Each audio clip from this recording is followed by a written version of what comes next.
El diablo también se enamora. Vi las almas de los que habían sido asesinados por predicar la palabra de Dios. Apocalipsis 6:9. Y vi con vida a los que habían sido asesinados por haber proclamado la palabra de Dios. Todos recobraron la vida y reinaron con Cristo 1000 años. Apocalipsis 20:4. Juan vio en el cielo a quienes habían sido asesinados por predicar la palabra de Dios. Tiempo después, los vuelve a ver, pero resucitados. Los que murieron por Jesús revivieron para reinar con Él. Se les concedió una posición privilegiada al lado de Cristo y se les permitió gobernar con Él en su reino milenial. Ahora bien, no olvidemos que el que ve las almas de las personas muertas por predicar la palabra de Dios es Juan, quien está preso por predicar la palabra de Dios. Me exiliaron por predicar la palabra de Dios. Apocalipsis 1:9. No solo Juan, sino que todos los apóstoles sufrieron la persecución. Los líderes religiosos estaban enfurecidos porque predicaban sobre Cristo. Hechos 4:2. Vamos a amenazarlos para que de aquí en adelante no hablen del nombre de Jesús a nadie. Hechos 4:17. Advierte este hecho. Los apóstoles son perseguidos y castigados por predicar, no por creer en Cristo. El propósito del diablo sigue siendo el mismo hoy en día: silenciar a los creyentes para que el evangelio no sea divulgado. Satanás pensó que persiguiendo, azotando, encarcelando y matando a los cristianos lograría apagar la predicación, pero su estrategia no dio resultado. Los creyentes predicaban con mayor denuedo. Oh Señor, escucha sus amenazas y danos mucho valor al predicar tu palabra. Y predicaban con valentía la palabra de Dios. Hechos 4:29 al 31. ¿Puedes creerlo? En lugar de acobardarse, se encendían aún más. Compartir a Cristo era una experiencia tan cotidiana para los primeros cristianos como lo era la adoración. Sin embargo, con el tiempo, perdieron el enfoque y comenzaron a practicar la fe de puertas hacia adentro, olvidándose de su principal misión, la evangelización mundial. ¿Qué es lo que la Iglesia tiene para ofrecer a este mundo perdido? ¿Mejorar la educación, la salud, la política? ¿Apoyar el servicio social? ¿Hacer obras de caridad? Todos estos son efectos secundarios. La principal responsabilidad de la Iglesia es predicar la palabra de Dios. Es cierto que Dios llama a muchas personas a integrarse a la vida social y política, pero solo con el propósito de ser luz en ese lugar. La Iglesia no ha sido llamada a educar al mundo, sino a predicarle. Nuestra misión es proclamar el mensaje de salvación y llevar vida eterna a los perdidos de este mundo.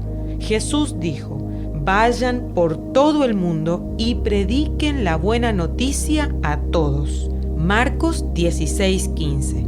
Le hablarán a la gente acerca de mí en todas partes. Hechos 1:8. Dios nos ha dado la tarea de reconciliar a la gente con Él. 2 Corintios 5:18. Ustedes son un pueblo adquirido por Dios para que anuncien las obras maravillosas de Dios. 1 Pedro 2:9. El Evangelio tiene que ser predicado a todos los pueblos. Marcos 13:10. Te pongo como luz para las naciones, a fin de que lleves mi salvación hasta los confines de la tierra. Isaías 49:6. Anuncien sus gloriosas obras entre las naciones. Salmo 96:3. Pablo expresó: enseñar las buenas noticias es solo mi obligación, y pobre de mí si no lo hago. 1 Corintios 9:16.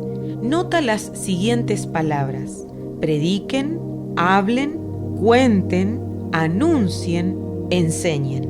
Es cierto que el mensaje encarnado en una persona, testimonio de vida, puede ser usado por Dios para salvar a otras, pero es a través del mensaje proclamado de la cruz, palabra hablada o escrita, que el poder de Dios salva a quienes creen su contenido.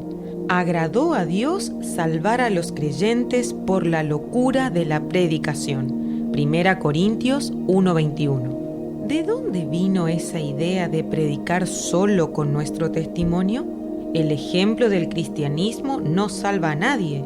Es el mensaje del cristianismo, el evangelio, el que tiene el poder para salvar. No vaciló en anunciar las buenas noticias que son el poder que Dios usa para salvar a todos los que creen.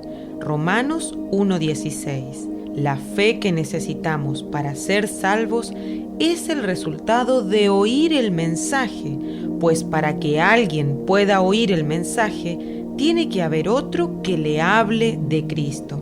Romanos 10:17. El mensaje de la cruz es el poder de Dios. 1 Corintios 1:18. Por supuesto que debemos vivir bien la vida cristiana y ser de testimonio, pero no olvidemos que la principal misión de la Iglesia es predicar a Cristo. ¿Lo estamos haciendo?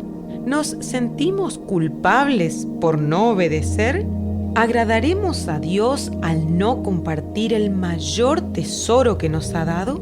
Realmente que vuelva el amor por los perdidos. El evangelio que enseña a que prediquemos únicamente con nuestro testimonio es del diablo. Y los líderes religiosos que vivieron en la época de Jesús fueron los primeros en anunciarlo. ¿A quién? A los apóstoles. En ningún momento se les ordenó abandonar la fe cristiana.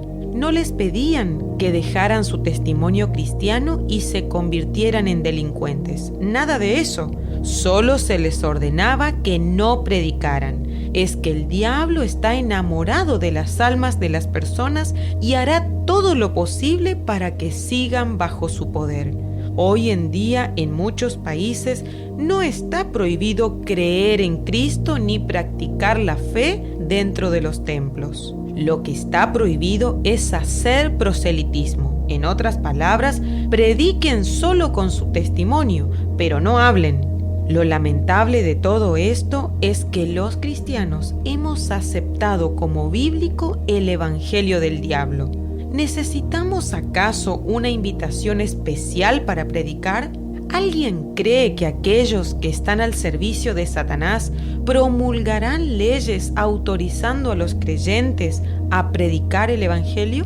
Anunciemos la salvación por medio de Cristo, porque eso es lo que agrada a Dios. Pedro y Juan dijeron: ¿preferirá Dios que los obedezcamos a ustedes antes que a Él? Hechos 4:19. Y luego dijeron: es necesario obedecer a Dios antes que a los hombres. Hechos 5:29. Debemos encontrar maneras creativas para testificar. No existe un método común para todos. Muchas personas son renuentes porque no se sienten capacitadas o creen no poseer la persuasión necesaria o simplemente tienen temor a ser rechazadas. Hay quienes se excusan diciendo que no disponen del tiempo o la ocasión propicia. ¿Crees que seremos exonerados de esta responsabilidad cuando en el día de juicio le digamos a Dios: no tuve tiempo o la ocasión no se dio? Muchos quieren obedecer a Dios, pero les cuesta expresarse y hablar acerca de Cristo. Pero hoy en día existen muchas alternativas. Si no te atreves a hablar, comparte en tus redes sociales las placas y mensajes que la iglesia te provee. Ahora sí que no tienes excusas. Solo debes mover el mouse de tu PC o el dedo en tu celular y tildar el icono que dice compartir y estarás predicando. Otra forma segura de predicar es difundiendo los libros que la iglesia te regala en formato digital para descargar gratuitamente desde nuestro sitio iglesiadelaciudad.com.ar. ¿Ya lo has hecho? El mensaje que proclamamos tiene implicancias eternas. Lo que está en juego es el cielo o el infierno. Si las personas no creen en Jesús, se pierden para siempre. Y Dios cuenta con nosotros para anunciar esa gran noticia. No tiene un plan alternativo. Si no predicamos, la gente será condenada y Dios nos hará responsables por esas pérdidas. Por lo menos, eso fue lo que Dios le dijo a Ezequiel: yo te he puesto por atalaya a la casa de Israel, y los amonestarás de mi parte.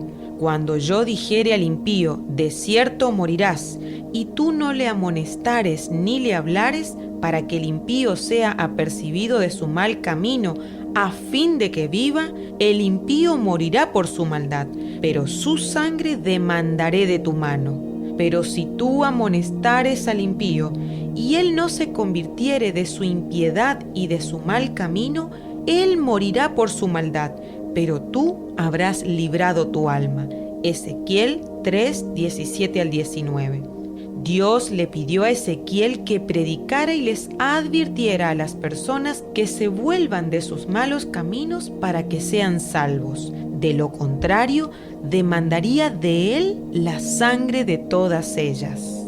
Pero si obedecía, libraría su alma. Ezequiel 3:19. ¿Significa esto que quien no predica compromete su salvación eterna? No podemos dar una respuesta categórica, pero de algo estamos seguros.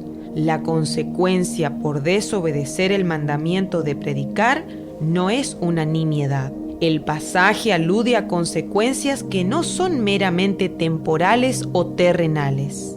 Que un santo pavor y temor de Dios venga a nuestras vidas y comencemos a hacer lo que hemos sido llamados a hacer: predicar el Evangelio de Cristo a este mundo necesitado.